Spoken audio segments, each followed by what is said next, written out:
Hey, what's happening, everybody? Welcome to the Monday night version of studentloanjustice.org. Monday, November 2nd.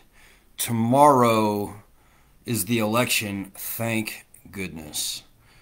I'm just glad it's over. Honestly, it's been, for us, for you, maybe it's been like a few months or 6 months or whatever. For us, really, this election campaign started shortly after President Trump was inaugurated. We were living in Washington, D.C., and our number one guy at the time, John Delaney, announced that he was running for president like shortly after inauguration. So for us, this campaign season kind of never ended.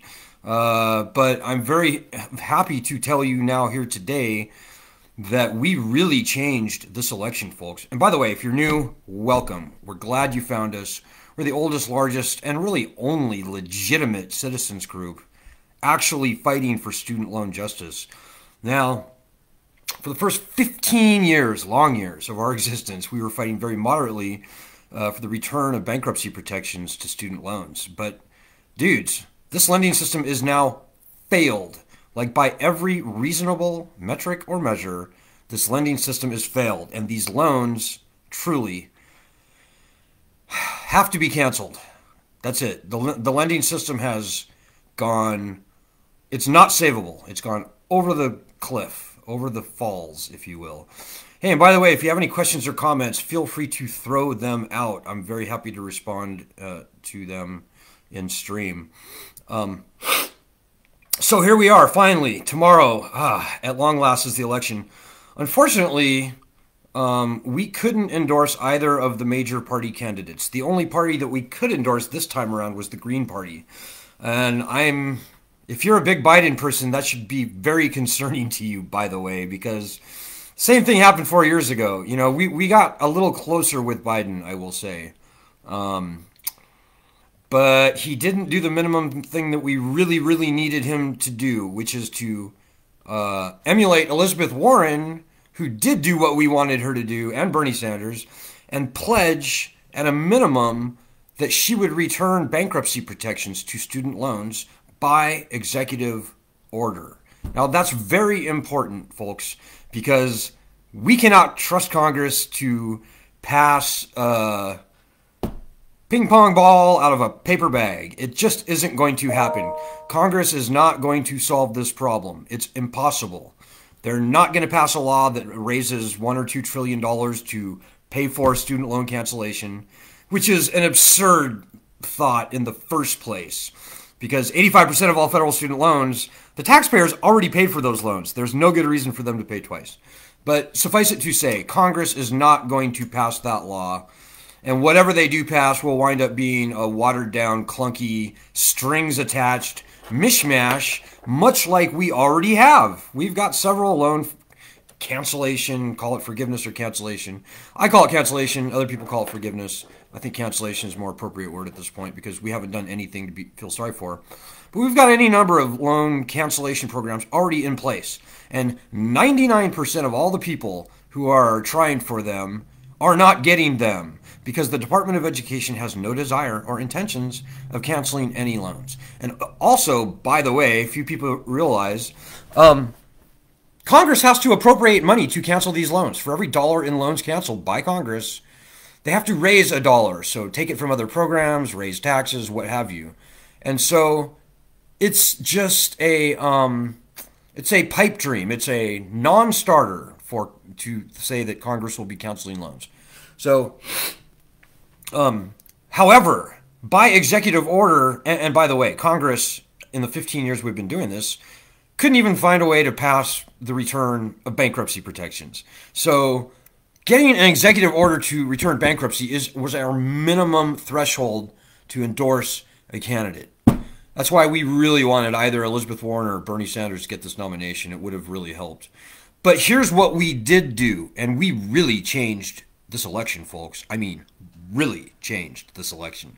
So we moved to Iowa. We were there for 9 months. We were able to convince both Elizabeth Warren and Bernie Sanders to make that pledge for bankruptcy. And that in itself was kind of like, well, okay. And by the way, we were the people who got Elizabeth Warren to even bring bankruptcy into the presidential campaign, period. So good on us. That's our efforts. This group, you and me and our state chapter leaders and our members and everybody that made that happen. And Joe Biden at least said he was adopting Elizabeth Warren's bankruptcy plan. Hey, we have a comment here from Michael Cheney.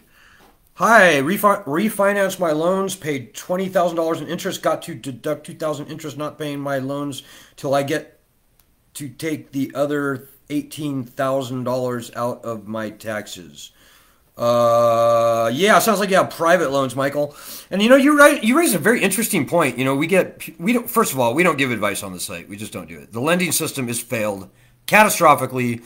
The loans must be canceled, and bankruptcy protections must be returned to the loans that cannot be canceled directly by the president by executive order. But we get a lot of people, and prior to, say, like COVID or so, I would talk to people and they'd say, yeah, I had a whole boatload of federal loans and I refinanced them with SoFi or some other private lender. And, up until February, I would have said that that's a pretty smart move. Not so much with SoFi, because for some reason they have found a way to keep bankruptcy protections gone from their private loans. They consider them private educational loans. I don't see how they did that, but whatever.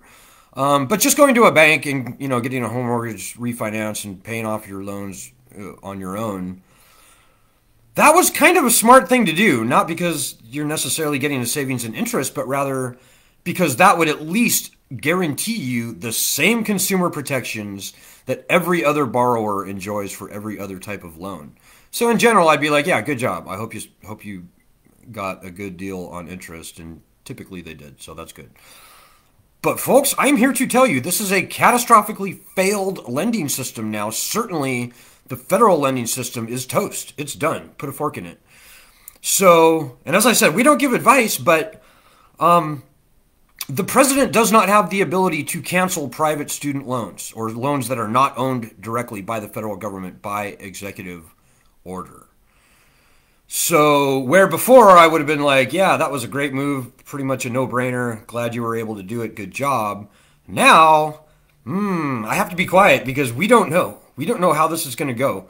We do know that the federal student loan system is vanishing into a mist of illegitimacy, folks. It just is. Almost nobody is paying on their loans right now. And if you think that many, or maybe even any people are going to resume paying on their student loans when this moratorium is done, I think you're just wrong. I think this COVID crisis is the nail in the coffin, certainly of the federal lending program. So I don't know that I would be so quick to, and I have student loans, by the way, as well, but I won't even, my loans were defaulted improperly.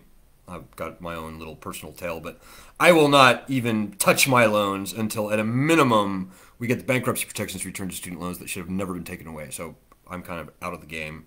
I'm off the grid, if you will. But for those of you who have federal loans and you're thinking about converting them into being private loans, I don't know, guys. This federal lending system has got to be canceled at this point. One way or the other, I think that's going to happen. That's what we're fighting for, and I don't see any other option. Even returning bankruptcy protections to federal student loans at this point would be probably the wrong thing to do, because that would only ensure that 25 million people get forced into bankruptcy court. So, I'm just trying to give you more information so you can make a good decision, make your own decision. We don't give advice, as I said, but you certainly may want to consider that in thinking about converting your loans from federal to private. Because while the president can and must and hopefully will quite soon cancel federal loans, he can't touch private loans. And, private loans also do not have bankruptcy protections, and they've got strange truth in lending laws behind them, etc. So you might want to think about that. Yeah, when you say Great Lakes, Michael, that doesn't tell me anything. You could still have private loans. Great Lakes is a private nonprofit, or at least they used to be nonprofit. I think they're being purchased by Nelnet now. They are a servicer, both a servicer and a guarantor. So I don't know. You need to check and see if your loans are owned by the federal government or not. That is the key question for you. Gordon Wayne Watts says, Alan's correct. Presidential has no power to cancel private loans. Question. Why did this even come up? I mean, did you used to think that? No, I was just responding to Michael's comment, talking about student loan refinancing. So yeah, folks. So I suspect we have both Biden fans and Trump fans on this group. And unfortunately, we can endorse neither candidate. But just to finish my thought, we really kicked ass this election, not only because we got bankruptcy introduced into the conversation, and supposedly Joe Biden is adopting Elizabeth Warren's bankruptcy proposal, which is great. And if he'd actually done that, we would be popping some champagne corks here tonight.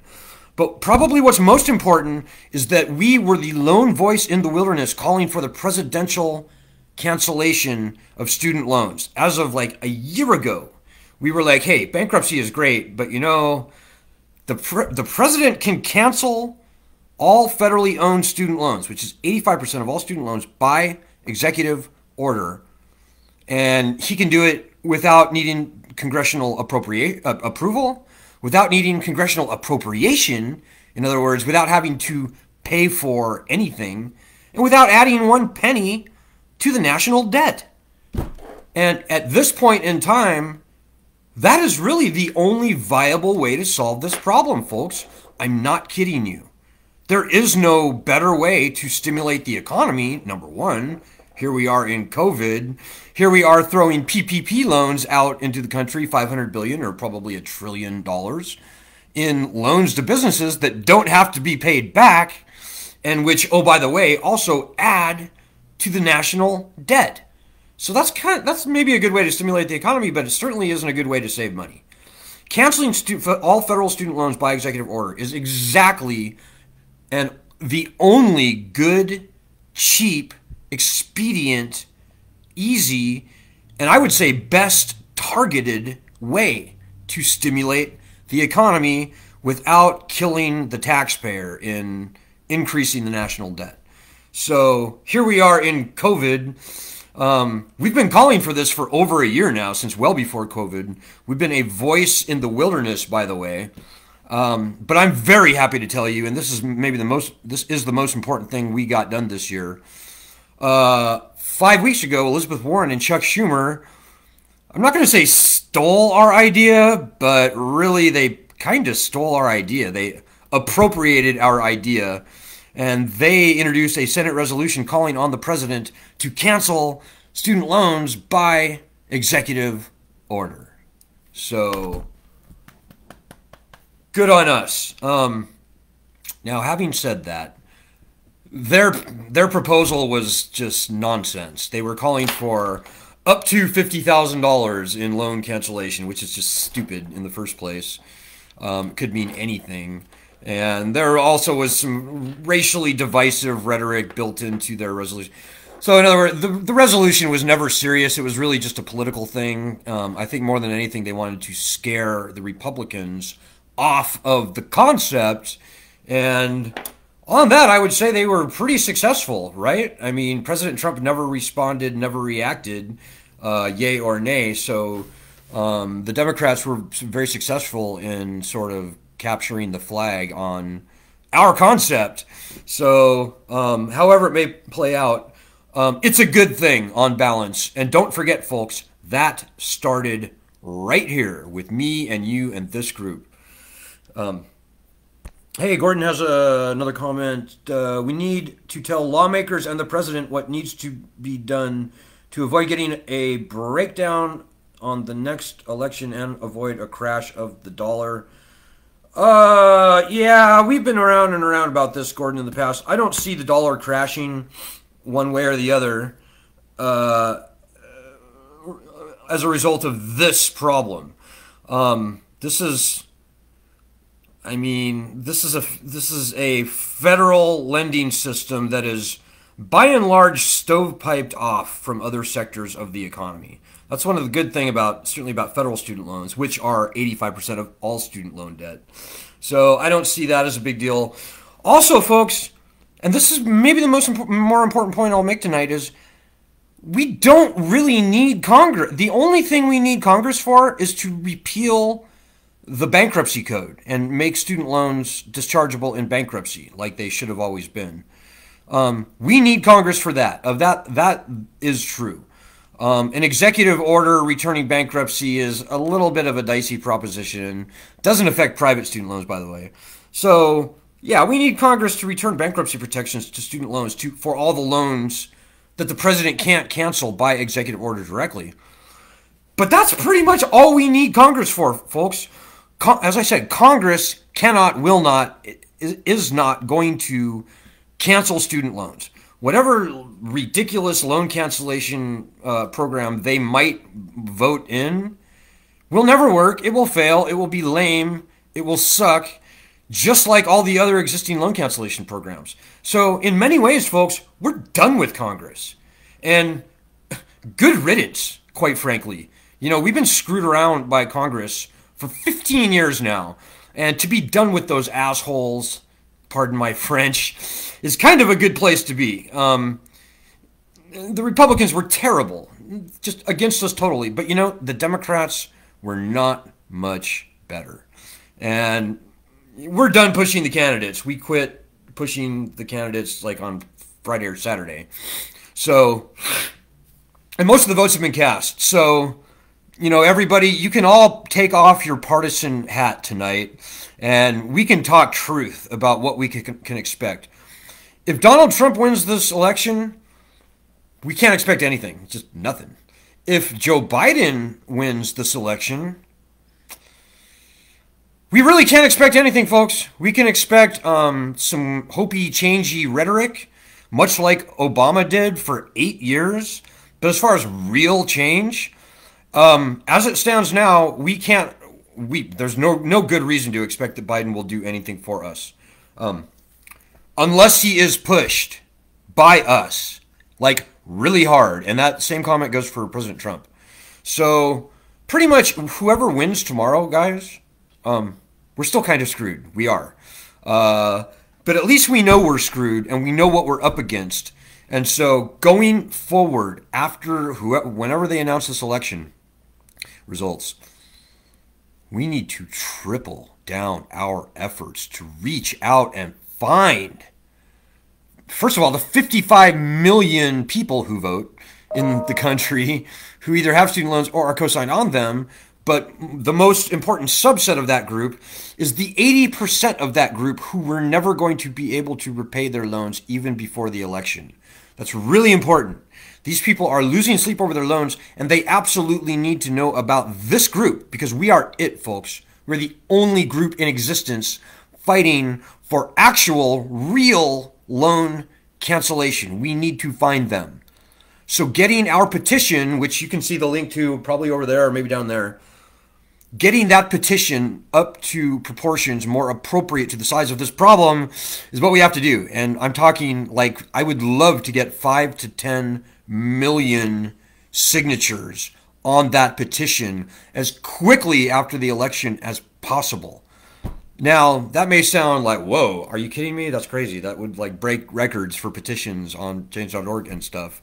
And yeah, it would. But folks, we've already got 750,000 signatures. And, you know, if everybody got even 1 or 2 people they knew to sign who have student loans and who are 80% of them are freaking out about them, that right there would be getting up to over nearly, 3 million people or so. So there's no good reason why we can't get to 5 million signatures, 10 million, 15, 44 million signatures would be about what our ceiling is, or maybe even more if you include the other 10 million who aren't having any problems. So really, there's no good reason why we can't get 20 million signatures on this petition. Seriously. That's where my focuses are going to be like a laser beam after this election, folks. And you need to help me because, dudes, we're it. We are it. The fate of this lending system kind of rests on what you do, what I do, we in this group, our state chapter leaders like Gordon and others. But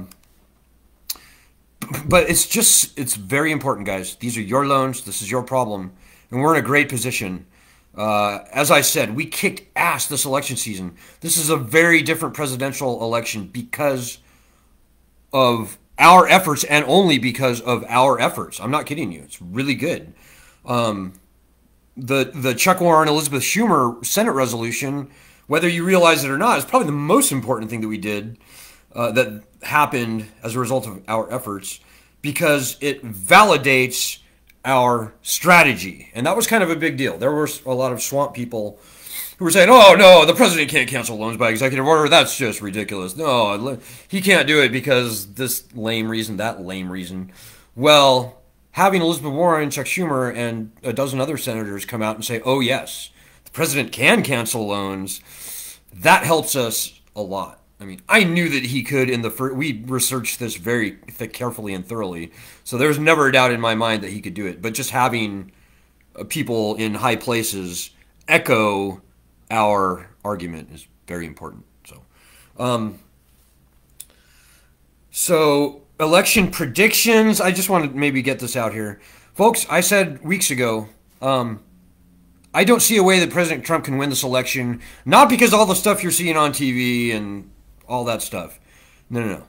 I don't see a way President Trump can win this election because he did nothing on the student loan issue. He did nothing that is even worth mentioning. And bad on President Trump for that. 4 years ago, it was a wash. Not Hillary sucked, Trump sucked. So we had no one to vote for. This time around, Biden sucks and Trump sucks, but Biden at least pierced the veil and he's mouthing the words loan forgiveness and bankruptcy. And so that put the issue into play. And most of the voters aren't like you and me. They don't know that Biden's plan sucks. So Biden is going to win over a very large number of those 44 million distressed student loan borrowers who are losing sleep over their loans. And I mean, Trump is, I have to say, it's astonishing the idiocy of Trump's campaign staff. And, I'm sorry to say, I'm not trying to bust any chops here, but people at the very highest levels of the Trump administration, like people whose names were very carefully considering our proposal to have Trump cancel student loans by executive order. They decided to do nothing and to say nothing. And I just don't see any way that they can possibly win this election because they punted on this issue. I don't see a way that Joe Biden can lose, frankly. I just don't see it. And the only way that I could see Trump possibly winning this election is if those 44 million distressed voters simply don't believe Biden. They're like, I so don't believe Biden that I'm going to vote for Trump. And I don't see that happening because most people just don't. They're desperate. They're vulnerable. They will grasp at the thinnest of straws. So I don't see that happening. But so that's just. I'm just saying that for the record. It is Monday, November 2nd, and the tale will be told. Hopefully this time tomorrow, but we'll see. Hey, we have another comment here. Just to finish a point, Gordon. So yeah, harassing our lawmakers. I don't think we need to even waste our breath anymore, Gordon. For bankruptcy, yeah, we'll push them. But at this point, it's all about us getting 5 million people in this group or more. And quite frankly, I think by popular consent, everybody needs to stop paying their loans. Most of them probably will anyways because they just can't. And so whenever this moratorium is up, people are going to be like, yeah, I'm just not doing that. Not because I don't want to or whatever, but I just can't. This economy sucks. I'm not working, blah, blah, blah. But I think we may need to go even above and beyond that and say, we need to make a pitch, a very strong statement to the country, to everybody with student loans and say, hey, people, at this point, not only is it unwise to resume paying on your student loans, it's unpatriotic. Don't feed this beast. So Gordon says, not just signatures, Alan, but also raising awareness. Yeah, everything that goes along with that, Gordon. We are going to have a very nice window of opportunity with the media as soon as the election results are cast and that whole din dies down. There may be riots, there may be social unrest and so forth, but I think there's going to be a nice window of opportunity for some of the media to start getting back to normal. And that's where we come in. And the media should be our friend, folks. Just in the past 6 weeks, we've been featured on Newsweek and Heavy.com and Yahoo News and Fox News. We made the little ticker of Fox News, Fox Business, and just a ton of other media, local media, national media. So the media should be our friends, folks, and we need to hit that hard. Speaking of media, I should say, just this afternoon, I did a town hall in support of the documentary we're making. It's called scaredtodebtmovie.com. It was a town hall with people like Matt Taibbi. He's the Rolling Stone reporter. You may know about him. Really nice guy, really good guy, smart guy. Matt and Catherine Austin Fitz, the former Sallie Mae board member who has come over to our side of this issue, thank goodness. Tom Borgers, the very famous investigator who shined the light on the subprime home mortgage scandal. You probably saw him interviewed Top Story on 60 Minutes a few years ago. And of course, Mike Camoin, the filmmaker.